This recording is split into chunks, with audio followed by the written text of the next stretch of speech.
explosion! Fly Fox!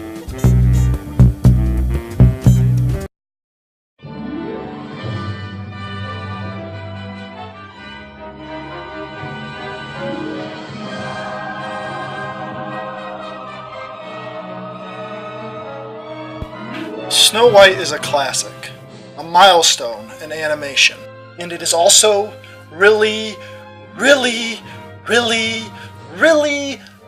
bland.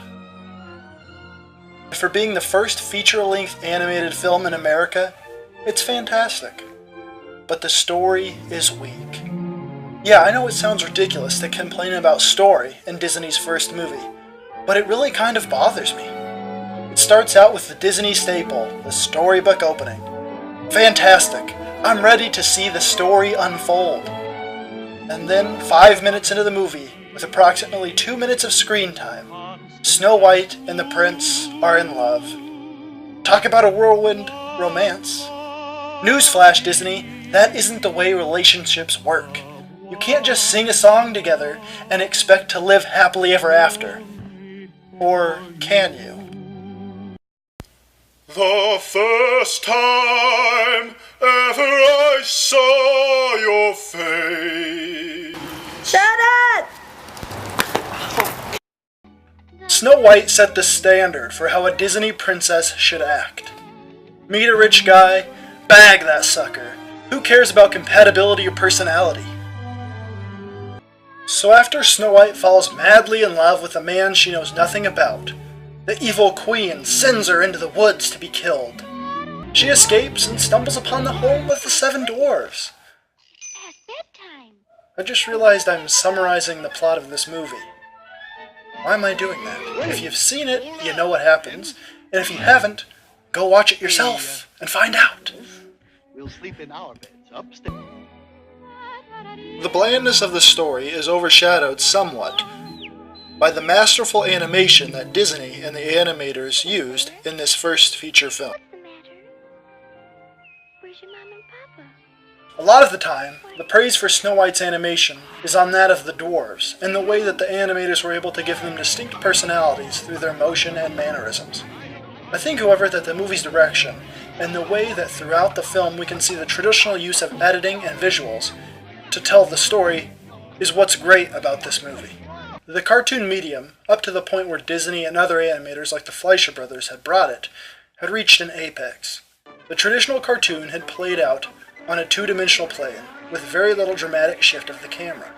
The very lifeblood of film, editing, had yet to be fully realized in animation. Through the multi-plane camera, Disney achieved a simulated three-dimensional space, giving the movie visual depth and allowing him to use the power of visual storytelling like no cartoon had done before. Elements in the scene were separated according to their varying distances from the viewer.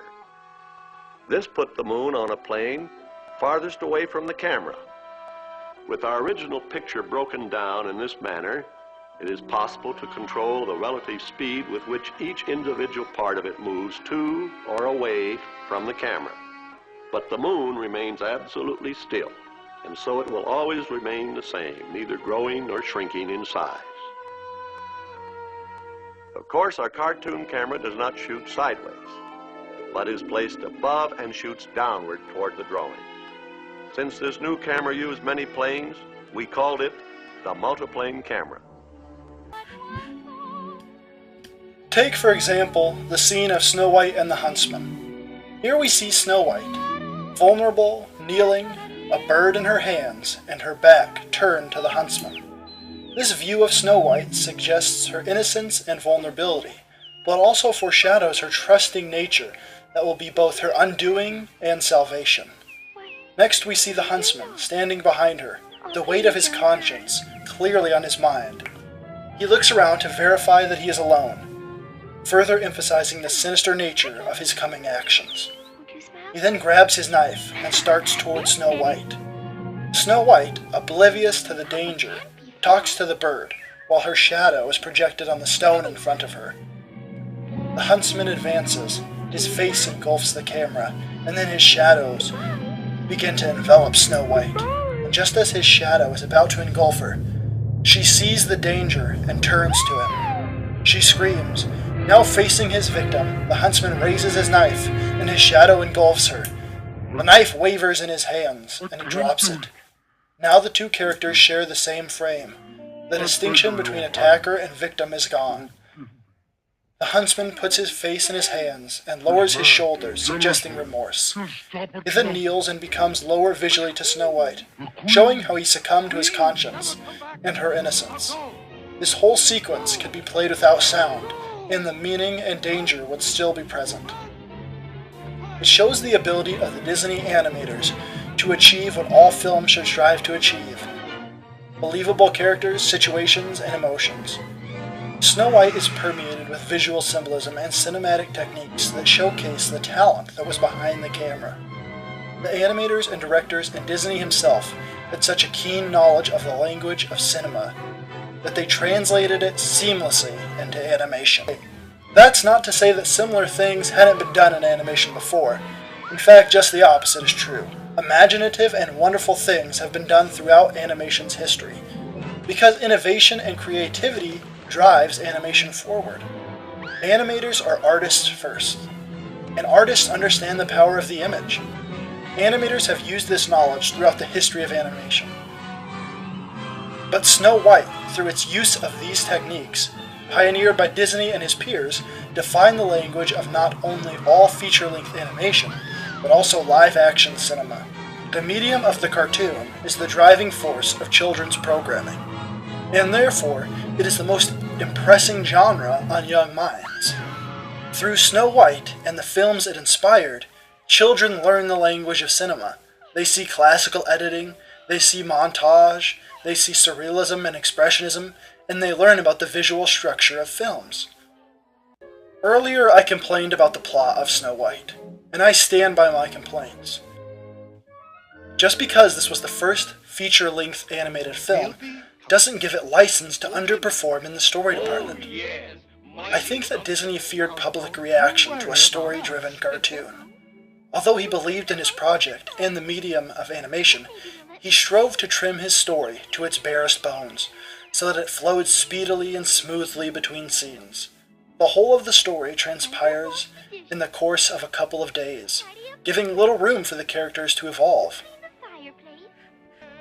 Snow White almost instantly believes that the prince is her true love, despite knowing nothing about him. Is he abusive, controlling? Does he have an alcohol problem? Does he want children? Does she? Granted, this problem is present in all Disney's early princess movies, but it is the most present in Snow White.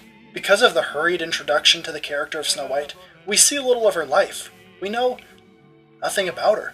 All we know is she is mistreated by the queen and forced to wear rags. But we see little of the actual mistreatment. In fact, we know nothing about Snow White. All we know is that she is the fairest of them all. She has no depth, and it makes it hard to connect with her.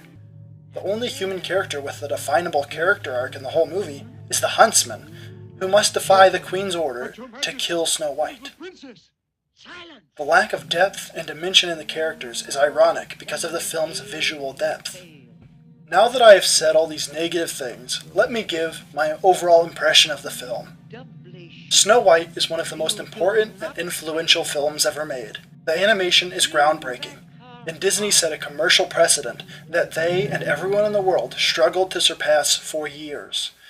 It defined how feature animation should work, and has both influenced and will continue to influence filmmakers for generations. But the story is too simplistic for me to fully embrace. Call me cynical, but I can't buy into the love story, and the lack of emotional depth beyond the danger that threatens the almost gratingly innocent Snow White makes for a very uninteresting plot. The reason I can look at this movie so objectively is because I never saw it as a child and have no nostalgic feelings about it. The first time I saw it, I was 22, and a noted blowhard notorious for lapsing into film snobbery. But I truly believe the things I have said about Snow White. It is one of the most important films of all time, but it won't be found in my list of favorite films, nor will it be found near the top of my favorite Disney films of all time. In fact, it might be towards the bottom. Lordy, lady.